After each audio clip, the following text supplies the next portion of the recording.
And then let me share the screen. Can you see that? Yes po. Okay. So this one is the class space. And this is this part. It's the QC requirement. Part one, 5 questions. Part two, 3 questions. And then part three, 4 questions. Of Mhm. course, let me mention that the student has to be capable to discuss that. Example, not all can discuss part two merging topics.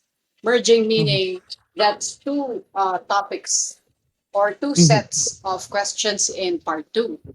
So two sets that will be you merge those bullet points into one storyline. That's merging topics. This is the second part of your training ending talk. You remember? Opo. Yeah. So of course, siguro maybe 5.5, 6 can do merging topics. Pero pag 5, medyo siguro hirap, but you can check your student. And then of course, for part 3, that's more than 3, so that's minimum 4 4 questions. when the student can. Yeah. Because you will just be a guide in answer correction. Mhm. So you improve the words and all that. You introduce some collocations or idioms, but then again, at the end of the day, it will be the student who will be answering the question, right? So, Opo. do you know why do we have this? Actually nagtataka nga po ako TM, paano po ba yung sa part ng class space po? Yeah. So, kunwari, you're talking about part one. Mhm. Kunwari, part by part ang selection mo. So, it will be all uh, questions in part one.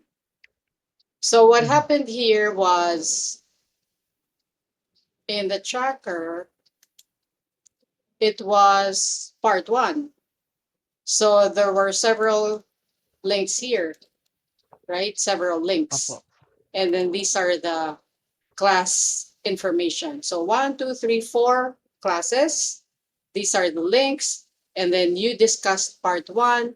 And then for each class, you discussed two, two questions in part one, 2 questions in part one, 2 questions in part one, and 4 questions in part one.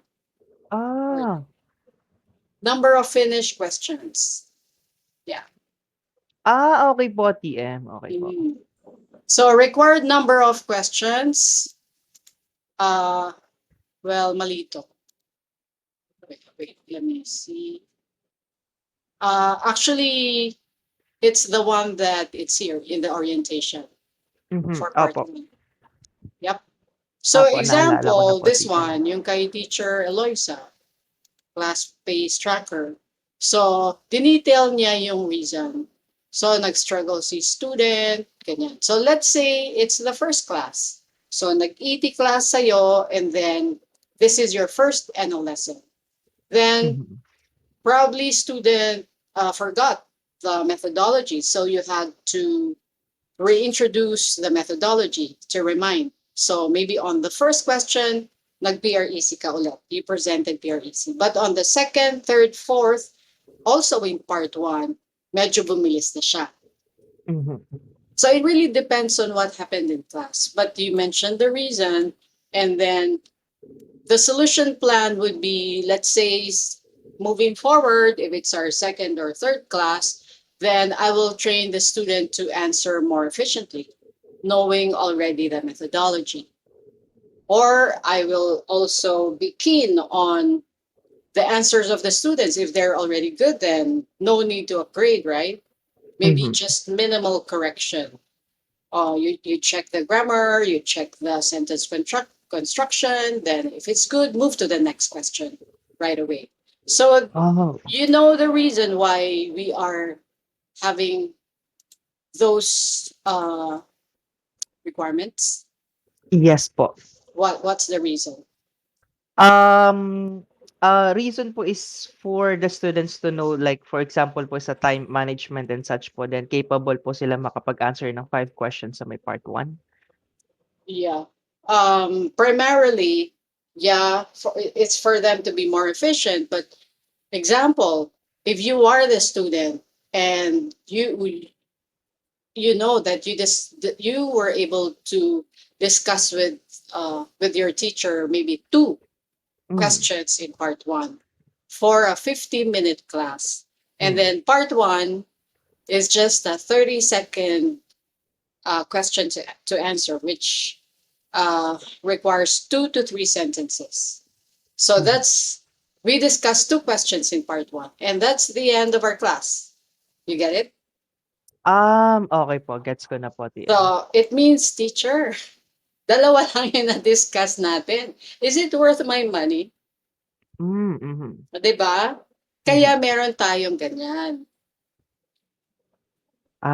Okay po. Yeah. Let's say part 3, isa lang yung diniscuss mo at for one normal lesson with you, Teacher Lexter. Do you think I'm happy na isa lang ng part 3 ko yung na-discuss? Maybe when you presented and you need to explain a lot of things in my class, okay. But then if it's already several normal lessons with you and we're just covering only one part 3 or 2 in part 1, di ba? Parang lugi Mhm. naman ata ako. Okay po. Yan yun. Kasi wala nang mock, wala nang band score feedback. Yan yun. Okay, so maximizing the time as many questions, especially mahit po yung 5 questions sa part That's 1. that's the requirement.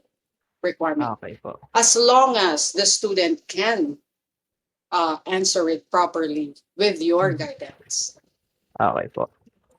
Okay?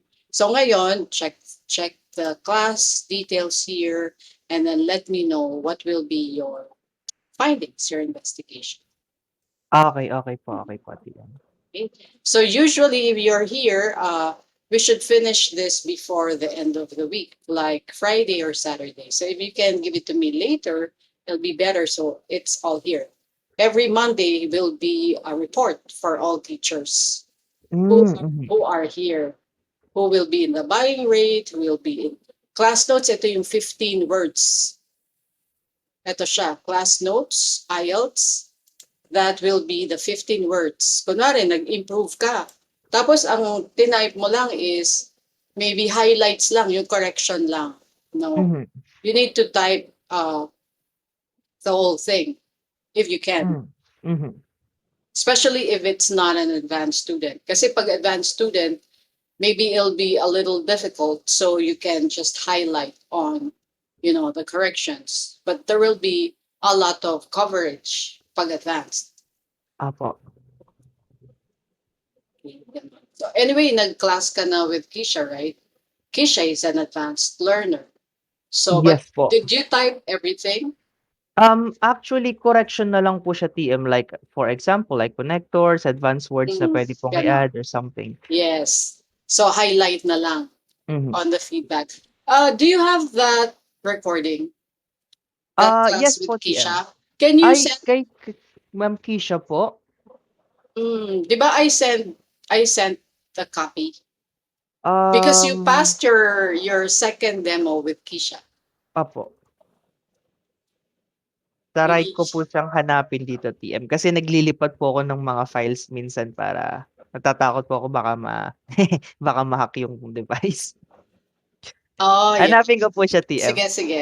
Because one teacher will have a demo with Kisha Okay in po, okay po. IELTS. So, para Opo. ma-view niya rin yung mapagplanuhan niya si Kisha. Okay. Kinabahan po talaga ako dun. I did not mention that she's the head of QC when you had your demo. Mhm. But this time, for this teacher, she knows it.